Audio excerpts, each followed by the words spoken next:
മാവേലി നാടുവാണിടും കാലം മനുഷ്യരെല്ലാരും ഒന്നുപോലെ ആമോദത്തോടെ വസിക്കും കാലം ആപത്തെന്നാർക്കും മുട്ടില്ല താനും.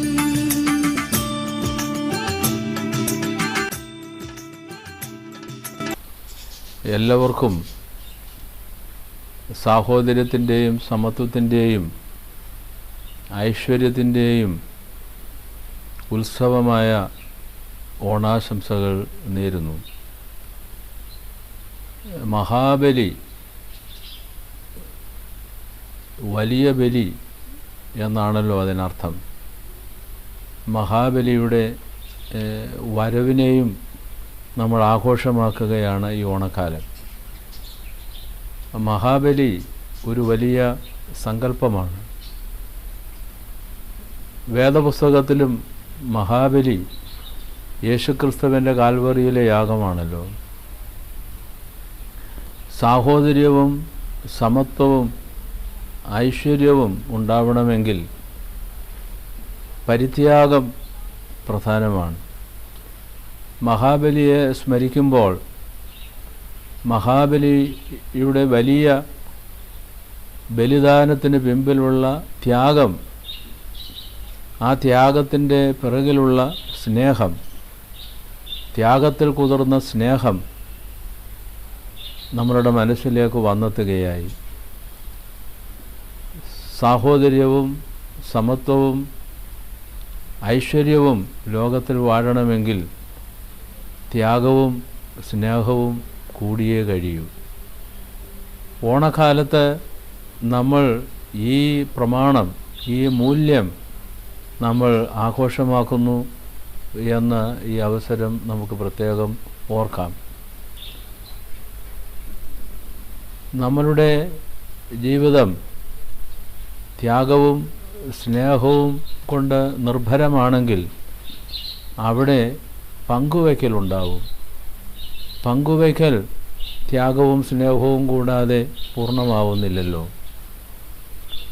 ഇന്ന് ഏറ്റവും നഷ്ടമായി പോകുന്ന ഒരു പ്രധാനപ്പെട്ട കാര്യം കുടുംബം എന്ന സ്ഥാപനമാണ്.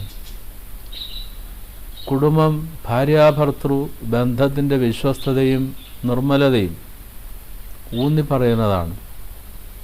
അതുപോലെ തന്നെ മാതാപിതാക്കന്മാരും കുഞ്ഞുങ്ങളും തമ്മിലുള്ള ചേർച്ചയും ഏകതയും ഊട്ടി ഉറപ്പിക്കുന്നതാണ് കുടുംബം.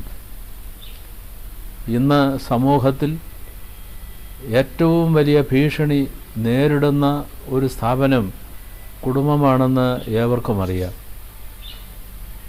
ഭാര്യാഭർത്തൃബന്ധം അത് വെറും സുഖ ആസ്വാദനത്തിനുള്ള ഒരു പരസ്പരമുള്ള ഒരു ധാരണ എന്ന നിലയിൽ താഴ്ന്നു പോയിട്ടില്ലേ എന്ന് നമ്മൾ സംശയിക്കുന്നുണ്ട്. അപ്പോൾ ഈ ഓണക്കാലത്ത് നമ്മൾ ഈ ഒരു പ്രമാണവും കൂടെ ഊട്ടി ഉറപ്പിക്കുന്നതിനുള്ള ഒരു സന്ദർഭമായി ഇതിനെ മാറ്റേണ്ടതാണ്. നമ്മളുടെ എല്ലാ ഉത്സവങ്ങളും പെരുന്നാളുകളും ഒരു കുടുംബത്തിൻ്റെ പെരുന്നാളുകളും കൂടെയാണ്. കാരണം ഓണക്കാലത്ത് നമ്മളുടെ മാതാപിതാക്കന്മാർക്ക് അവർക്ക് എത്ര ഉണ്ടെങ്കിലും ഓണക്കോടി വാങ്ങി സമ്മാനിക്കുന്നു. മക്കൾ തരുന്ന ആ സമ്മാനം കണ്ടിട്ട് അവർ സന്തോഷിക്കുകയാണ്. മാതാപിതാക്കന്മാർ കുഞ്ഞുങ്ങൾക്ക് അവരുടേതായ നിലയിൽ എന്തെങ്കിലും ഒരു ഉപഹാരം ഈ ഓണക്കാലത്ത് സ്നേഹത്തിൻ്റെ ചിഹ്നമായി പകരും, കൊടുക്കും, പങ്കുവയ്ക്കും. അപ്പോൾ മാത്രമല്ല, ഓണം വരുമ്പോൾ അമ്മയപ്പന്മാരും മക്കളും ചെറുമക്കളും ഒന്നിച്ചുകൂടി ഒരു മേശയ്ക്ക് ചുറ്റുമിരുന്ന് തൂശനില ഇട്ട് വിഭവങ്ങൾ ഒരുക്കി ഊണ് കഴിക്കുന്നത് ഒരു വലിയ അനുഗ്രഹത്തിൻ്റെ നിമിഷമാണ്.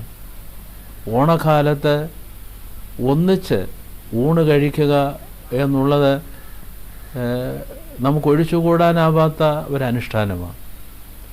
ഇതൊരു കുടുംബത്തിൻ്റെ സങ്കല്പത്തെ ആണ് കാണിക്കുന്നത്. എല്ലാ വിശേഷാവസരങ്ങളും പെരുന്നാളുകളും ഉത്സവങ്ങളും ഈ കുടുംബത്തിൻ്റെ ഉത്സവങ്ങളായി നമ്മൾ ആഘോഷിക്കുന്നു. അപ്പോൾ ആ കുടുംബം എന്ന മൂല്യം വളരെ പ്രധാനമാണ്. സമൂഹത്തിൻ്റെ അടിത്തറയാണ് കുടുംബം. ആ കുടുംബം ഐശ്വര്യപൂർണമായി സ്നേഹത്തിലും സാഹോദര്യത്തിലും പരസ്പരമുള്ള ഏകതയിലും നിലനിൽക്കുന്നത് തീർച്ചയായും അന്യോന്യമുള്ള പരിത്യാഗത്തിൽ കുതിർന്ന സ്നേഹത്താലാകുന്നു എന്ന് ആർക്കാണ് അറിയാൻ പാടില്ലാത്തത്? ഇന്ന് നമ്മൾ സമൂഹത്തിൽ നഷ്ടമായി പോകുന്നത് അങ്ങോട്ടും ഇങ്ങോട്ടും സ്വയം വെറുമയാക്കിക്കൊണ്ടുള്ള സ്നേഹം അന്യം നിന്നു പോകുന്നത് കൊണ്ടല്ലേ? ഇത് പുനഃസ്ഥാപിച്ചെടുക്കണം നമ്മൾ. അത് വീണ്ടും സമൂഹത്തിൽ ശക്തമായ ഒരു മൂല്യമായി നമ്മൾ ഊട്ടി ഉറപ്പിക്കേണ്ട ആവശ്യവും കൂടെയുണ്ട്. ഓണക്കാലത്ത് നമുക്ക് ഒന്നിച്ചുണ്ണാം, അങ്ങോട്ടും ഇങ്ങോട്ടും ഉപഹാരങ്ങൾ സമ്മാനങ്ങൾ പങ്കിടാം, പരസ്പരം സ്നേഹവും സന്തോഷവും നമുക്ക് പങ്കിട്ടുകൊണ്ട് ഈ ഓണക്കാലം നമുക്ക് ആഘോഷമാക്കാം. ഈ ഓണക്കാലത്തിൻ്റെ സന്തോഷം ഒരു മഹാബലിയുടെ സ്മരണ പുതുക്കുന്ന സന്ദർഭവും കൂടെയാണെന്ന് ഞാൻ മുന്നമേ സൂചിപ്പിച്ചതുപോലെ നമുക്ക് വീണ്ടും ഓർക്കാം. ക്രൈസ്തവരായ ആളുകൾക്ക് തീർച്ചയായും യേശുക്രിസ്തുവിൻ്റെ കാൽവറിയിലെ യാഗം സ്നേഹവും ത്യാഗത്തിൻ്റെയും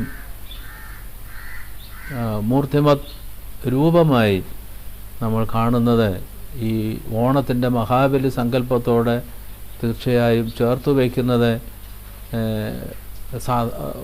സ്വാഭാവികമാണ്. ഈ അവസരത്തിൽ നമുക്കെല്ലാവർക്കും സ്നേഹത്തിലേക്കും സാഹോദര്യത്തിലേക്കും പരസ്പരമുള്ള ബന്ധങ്ങൾ നഷ്ടപ്പെട്ടു പോയിട്ടുണ്ടെങ്കിൽ അതൊക്കെ വിളക്കി ചേർത്ത് പുനഃസ്ഥാപിച്ചെടുത്ത് ഒരുമയോടെ സന്തോഷിക്കുന്നതിനുള്ള അവസരമാക്കി ഇതിനെ മാറ്റാം. ഈശ്വരാനുഗ്രഹങ്ങൾ, ദൈവത്തിൻ്റെ കൃപാകടാക്ഷം എല്ലാവർക്കും ഒരിക്കൽ കൂടെ ഈ ഓണക്കാലത്ത് നേർന്നുകൊള്ളുന്നു.